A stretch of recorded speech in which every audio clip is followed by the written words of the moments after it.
Ethical considerations for an evaluation of this nature for the domestic and family violence prevention strategy really are paramount to any approach, and that's because it's a emotional and complex issue. Obviously, with any form of evaluation activity, you need to make sure that you don't alienate the person that you're speaking to, particularly if you're doing qualitative type interviews, and also that you're very aware of the context in which you're meeting them. So, at the foremost instance, you want to make sure that all of your data is de-identified and that the people that you're speaking to know that they're speaking to you under terms of absolute confidentiality and that confidentiality is maintained. But be aware, of course, that you're dealing with people that have been in pretty, sometimes hairy situations, and so their responses may be what they think you want to hear rather than what is actually the case. So you need to be very careful. It requires a very sensitive approach. So it requires a sensitive approach.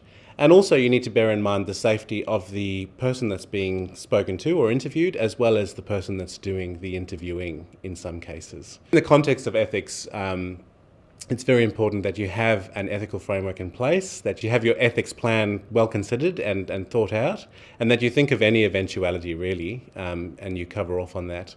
Also important, of course, is as a researcher that no personal biases are brought into that research process, which can be the case with a domestic and family violence type evaluation. Every evaluation should be concerned with ethics. There is no such thing as a good, appropriate, or indeed an excellent evaluation that doesn't consider ethics. Ethics should be at the forefront of every question we ask and every plan we develop for any evaluation of a social program. Ethics is multifaceted. We need to always ensure, first and foremost, that what we're doing does not harm our participants, and ideally that the evaluation produces knowledge and evidence that is beneficial to our participants. We're particularly interested in ethical evaluation in so much as the knowledge produced enhances the lives of people who are subject to the social program. When we think about ethics, we think about justice. Are people given the opportunity to participate in research? But not just the opportunity to participate in the evaluative research. Are people able to provide informed consent? Unless people are informed of the participation in the evaluation, they're unable to give free consent. So we really want to make sure that people are voluntarily participating.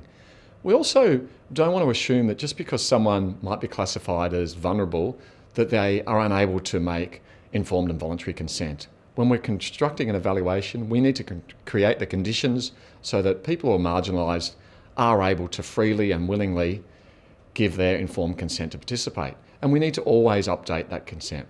We can't assume that because someone's consented initially, that means their consent endures for the life of the evaluation. We need to actively ensure that people are consenting.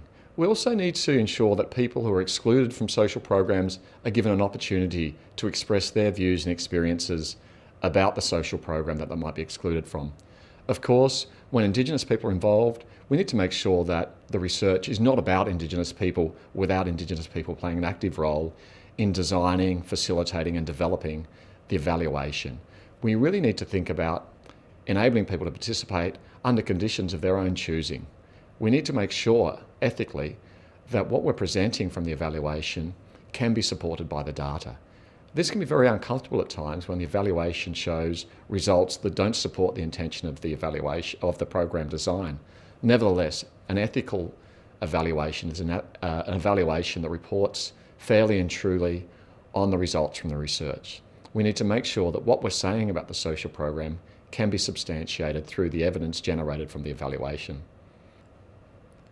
An ethical evaluation also has to take account of gender, it has to take account of power, and it has to take account of whether people feel free or coerced into participation.